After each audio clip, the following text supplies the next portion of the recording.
Bismillahirrahmanirrahim. Assalamualaikum warahmatullahi wabarakatuh. Perkenalkan, nama saya Muhammad Baik Gamal Saputra dengan NPM 2251052, mata kuliah pengantar bioteknologi kelas A. Di sini saya akan mempresentasikan tugas analisis studi kasus pada jurnal yang berjudul Upaya Peningkatan Kualitas Tanaman Kedelai Melalui Pemanfaatan Bioteknologi dalam Mengatasi Kelangkaan Pangan. Studi kasus yang terdapat dalam jurnal ini membahas berbagai aspek terkait pengembangan tanaman melalui berbagai teknik bioteknologi termasuk rekayasa genetika, isolasi DNA, tanaman kedelai transgenik dan non-transgenik, cloning gen, desain gen untuk identifikasi penyebab penyakit serta uji ketahanan tanaman kedelai. Hasil transformasi terhadap hama menjadi fokus utama penelitian ini melalui metode seperti VCR, transformasi genetika, dan analisis generasi berikutnya. Penelitian ini bertujuan untuk meningkatkan kualitas dan ketahanan tanaman kedelai terhadap penyakit dan hama. Dengan demikian, studi kasus ini memberikan wawasan yang berharga tentang bagaimana bioteknologi, khususnya rekayasa genetika, yang dapat digunakan untuk meningkatkan produksi kedelai dan mengatasi tantangan kelangkaan pangan. Lalu selanjutnya metode bioteknologi yang digunakan dalam studi kasus di jurnal ini meliputi isolasi DNA tanaman kedelai transgenik dan non-transgenik, cloning gen untuk mengembangkan tanaman transgenik, serta desain gen untuk identifikasi penyebab penyakit hawar bakteri pada tanaman kedelai.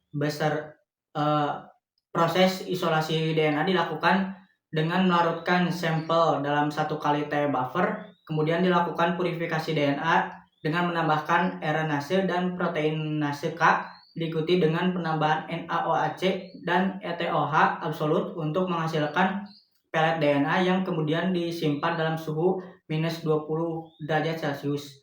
Hasil isolasi DNA seluruh sampel terdapat pada tabel nomor 1 yang akan digunakan untuk deteksi PIN2 menggunakan teknik PCR.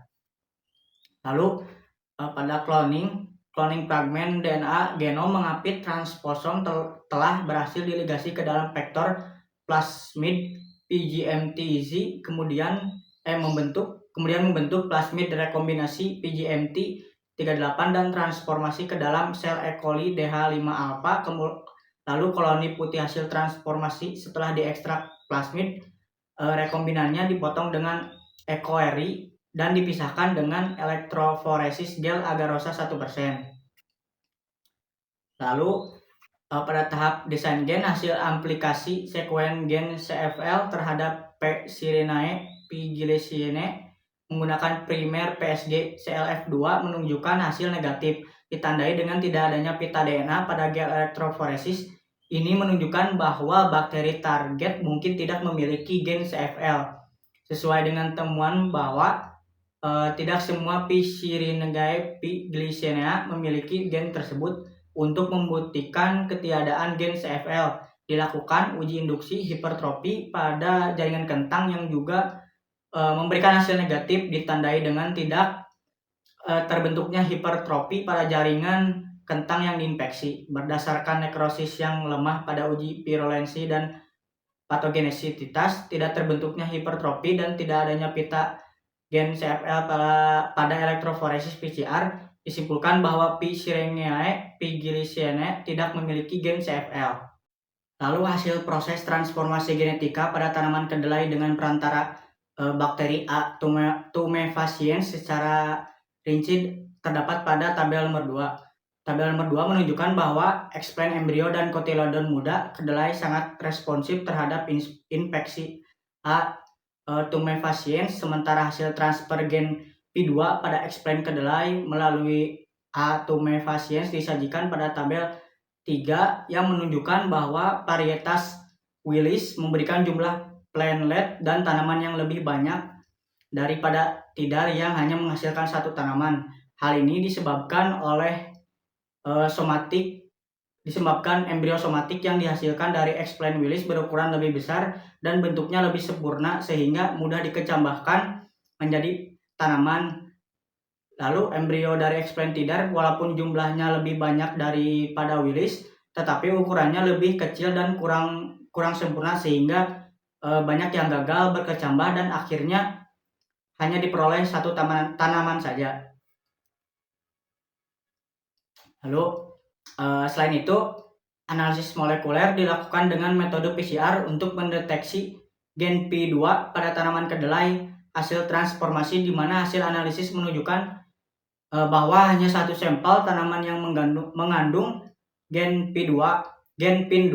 Metode rekayasa genetika juga digunakan untuk memasukkan gen-gen yang bermanfaat dari sumber yang berbeda dalam tanaman kedelai melalui transfer genetik.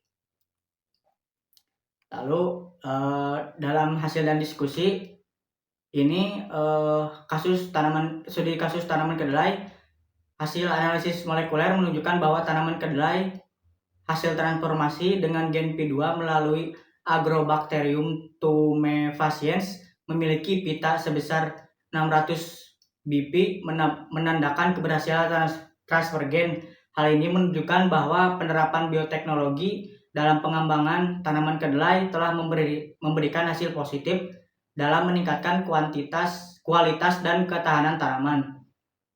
Lalu manfaat utama dari penerapan bioteknologi dalam pertanian termasuk peningkatan kualitas dan ketahanan tanaman terhadap hama, penyakit dan herbisida, serta perubahan kandungan nutrisi yang lebih baik melalui rekayasa genetika.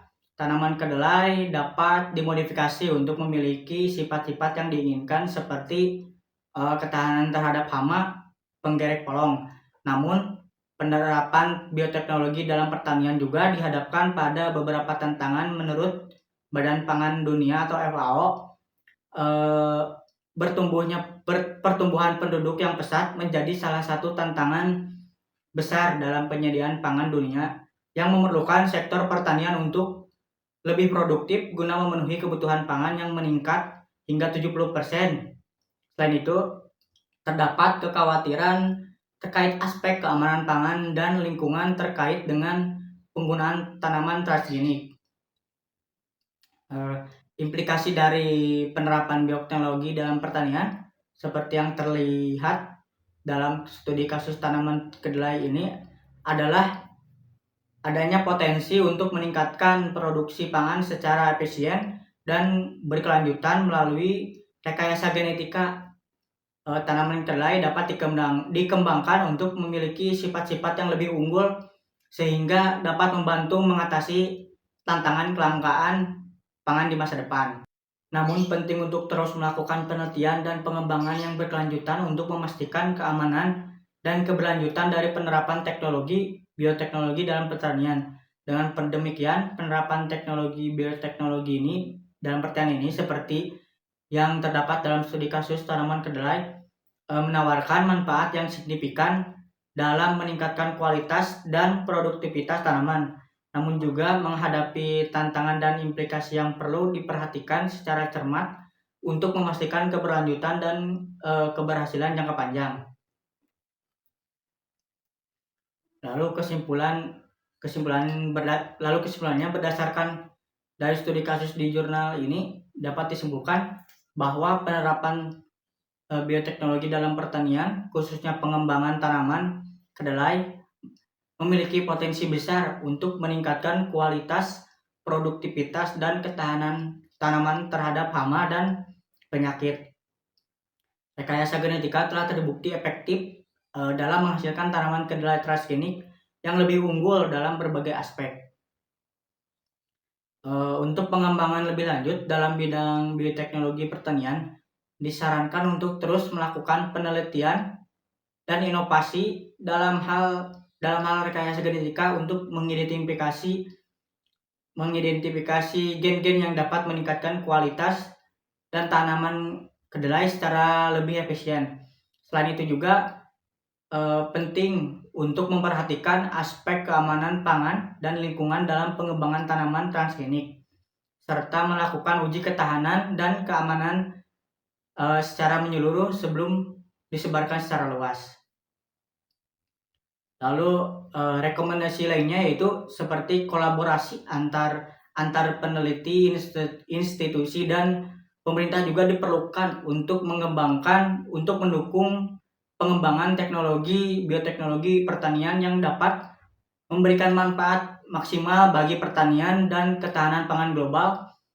Dengan demikian, melalui upaya kolaborasi, inovasi berkelanjutan dan perhatian terhadap aspek keamanan dan keberlanjutan ini, pengembangan bioteknologi pertanian dapat terus ditingkatkan untuk menghadapi tantangan kelangkaan pangan dan meningkatkan produktivitas pertanian secara berkelanjutan. Sekian dari saya, terima kasih. Wassalamualaikum warahmatullahi wabarakatuh.